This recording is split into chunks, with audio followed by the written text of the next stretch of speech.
This is Clinical Conversations. I'm Joe Elia, and my co-host, Dr. Danielle Schurer of the Medical University of South Carolina, is on the line. In screening for cognitive impairment or dementia in the primary care setting, current guidelines are neutral because they find no compelling evidence either to screen or not to. This week, the Journal of the American Geriatrics Society publishes research that should help inform the next set of guidelines.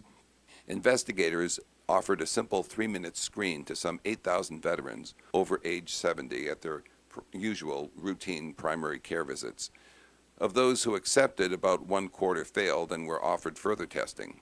Before screening, none had signs of cognitive impairment or dementia. When all was said and done, about 11% of that population were diagnosed with cognitive impairment or dementia. That's in stark contrast to the roughly 4% found through usual care in other VA clinics. Our guest is J. Riley McCartan, the lead author. Dr. McCartan does research at the Minneapolis VA healthcare system in the Geriatrics Research, Education, and Clinical Center there. He's also an associate professor in the Department of Neurology at the University of Minnesota. Thank you for joining us, Dr. McCartan. Thank you for inviting me. Did I summarize the findings accurately? 11% is a high rate of case findings. Did it surprise you? I don't think it did surprise us, and I think actually it would be significantly higher than that if we pursued it even more aggressively. This was a demonstration model in which our main objective was to see could we actually introduce screening, further evaluation, and some assistance in care coordination into primary care, specifically aimed at dementia. And the answer was yes. 97% of the veterans approached agreed to be screened. And even though there was a lot of reluctance on the part of the primary care clinics to have this program introduced, after it had been there for a year, it was well accepted, and not just well accepted. I think over 80% of the providers thought that it was a definite help to them. And your group used what we call the mini-cog for the screening process, which again is relatively short, easy to use. Is this a currently widely used screening instrument? I think it is becoming more widely used, but yes, I think it's a widely used instrument. It's been around it was introduced in 2000, but within the past year or so, certainly in the where I work in the Twin Cities area, there are at least a couple of other major providers in addition to the VA that use it. And we worked with the author of the mini-cog. I think her experience is that it's being used much more widely. And tell us a little bit more about the threshold you used to derive a positive screen. Part of our effort was to identify people as early as possible. And so the published data on the mini-cog to their maximum sensitivity and specificity, it's a 5-point test. So you ask someone to remember 3 words, they draw a clock, they get 2 points if they draw the clock correctly, and you ask them to recall the 3 words, and they get 1 point for each word recalled. So the score is 0 to 5, and a score of 2 or less is highly correlated with dementia. We had our cutoff at 3 or less because we wanted to increase our sensitivity. So that was our reasoning. And in fact, now, again, this was a demonstration project. We did not compel people to have the further evaluation. People were self-selected. But of those that were self-selected, 75% had dementia. So they did a pretty good job at self-selecting. And even the people that scored 3 over 5, over 70% of those had dementia. And at all the fail scores, 0, 1, 2, and 3, there were less than 8% actually appeared to have no significant cognitive impairment. No issues. And there was also this interesting bucket of people who actually passed the screen, but despite that, requested further evaluation. Tell us a little bit more about that small group and what you found. Well, that was a surprise to us, that people passed the screen and they said, I may have passed, but I'm concerned about my memory. I'd like to have a further evaluation. And by and large, they were correct. 70% of those people ended up with a diagnosis of dementia, and about another, I think it was 17 or 18%, were diagnosed, even a little bit higher, with cognitive impairment that did not meet criteria for dementia. So we call it cognitive impairment not demented. And our threshold was, is this something that we think is important for other providers to know about? Is this something that we should enter into a problem list because their impairment is such that it could interfere with their care? So that was our threshold. Sometimes, technically they did not meet the DSM-4 criteria for dementia, but they did meet, or they did struggle enough on cognitive testing that we thought it was important to record. And can you elaborate a little bit more when you say potentially interfere with their care? Are you referring to things like medication compliance, or? Absolutely. Yeah. I mean, it's medication compliance. It's understanding their disease. I think that's something that's important, and providers may know this, but the vast majority of demented people look normal in the clinic, and they will give you a history that may or may not be accurate, but they often will report that they take their meds exactly as directed, and you can give them advice, and they'll say that they're going to follow it, but in fact don't they know how. do not. They don't have the ability. In this demonstration study, you used either nurses or advanced practice nurses to do the screening, but you think this is feasible in the primary care setting?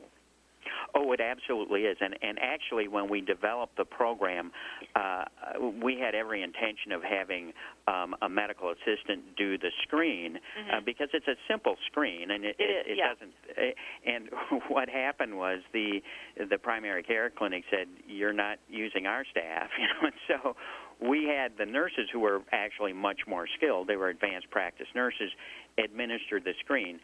The advantage turned out to be that we got very rigorously collected data, and we did this across 7 medical centers, and the fail rates were the same, and the data looked the same across 7 very different sites. And I think part of that was because we had these more skilled people collecting the data initially. Yeah, and you mentioned that that screen that they perform is essentially taking a 6th vital sign. That's certainly that is what we would like. And in fact, when Dr. Sue Borson first published on this, she suggested it as a cognitive vital sign. Now, the U.S. Preventive Services Task Force guidelines, as I mentioned in the introduction, they don't recommend routine screening, but you do in the conclusion of your paper. And can you explain a bit the advantages of routine screening in older people? Because I think one of the fears is that if you tell people that they may be developing some dementia, that's bad news and there may be adverse consequences. But you seem to point out that there are some good consequences as well. Well, let me first address the U.S. Preventative Services Task Force. They were primarily addressing the issue of whether or not identifying people and starting them on the known medications, the cholinesterase inhibitors for Alzheimer's disease, is that a good thing to do? And they came out with the idea that the data is insufficient. Now, the task force recognized that there are other reasons that you may want to diagnose people with dementia. And I think, unfortunately, a lot of providers look at this and say, well, it's untreatable. If your concept of treatment is it's got to be a pill or a procedure, it may be untreatable. If your concept of treatment means you're going to intervene in a way that's going to make that person more safe and improve their health care and improve the quality of life for them and their families, there's a lot that can be done. And so, the medications, the finances, the driving, the social interactions, all of that can be addressed if people know there's a problem. If the problem is unknown, then that typically gets ignored. What I tell families and other providers, actually, is you may choose to ignore the symptoms of dementia, but they will get your attention sooner or later, and it's usually not in a very nice way. That's very good advice to pass on to other providers, too.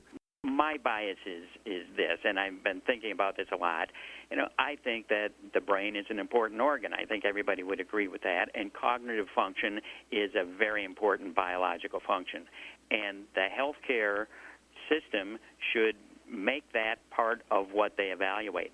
And particularly, and I've seen this recently on various news programs, screening students who are in contact sports is now becoming pretty routine. In fact, recently here in the Twin Cities, they offered free screening for anybody 8 to 18 who played in sports, and they had a half-hour computer screen because if the child had a concussion, then they'd be able to compare it to this baseline.